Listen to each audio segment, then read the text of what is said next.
Alors, je vous rappelle que nous avons trouvé que la dérivée de la fonction f, c'est ln x moins 1 sur ln carré. Donc, f seconde, c'est la dérivée de la dérivée première. On va calculer cette dérivée.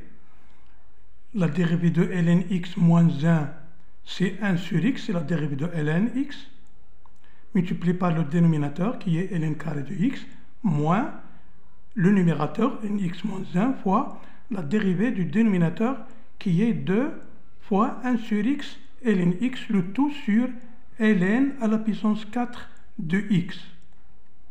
Alors, elle est égale, on va factoriser par ln, ici et là, et on va le faire simplifier avec celui du dénominateur. Il va rester au dénominateur ln cube de x. Ici, il va rester ln x sur x. Ici, il va rester 2 sur x.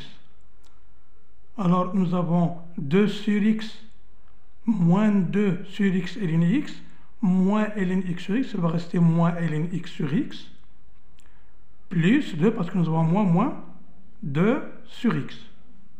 Le tout sur ln cube de x. Donc, la dérivée seconde, c'est 2 moins ln x sur x ln cube de x. Alors, le tableau de signe de f seconde, c'est le suivant. On va donner dans la première case le signe du numérateur, 2 moins ln x, qui s'annule en e carré, négatif sur e carré plus l'infini, positif ailleurs. Et puis, pour le dénominateur, il est de même signe que ln cube de x, car x est positif, qui est lui-même de même signe que ln x. Donc, il est positif quand x est supérieur à 1 et négatif quand x est inférieur à 1. Et nous avons le point d'abscisse e carré, c'est un point d'inflexion, car ici, la dérivée seconde change de signe. Elle s'annule en changeant de signe. Donc, nous avons un point d'inflexion, c'est le point d'abscisse e carré. En calculant f de e carré, on obtient e carré sur 2.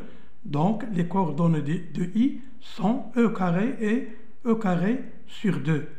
Sur 0,1, la concavité est dirigée vers le bas. Sur 1, e carré, il est dirigé vers le haut. Et de nouveau, il va être dirigé vers le bas sur e carré plus l'infini.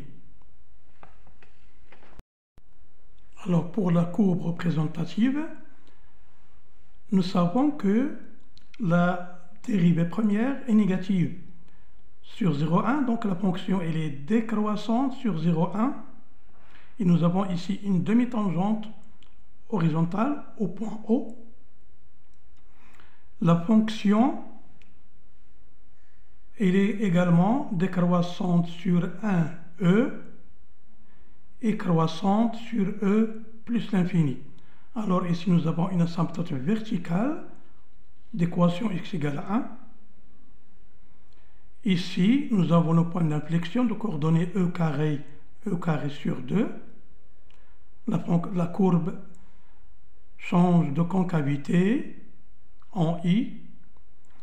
Et puis ici nous avons une direction asymptotique, c'est l'axe des abscisses au voisinage de plus l'infini.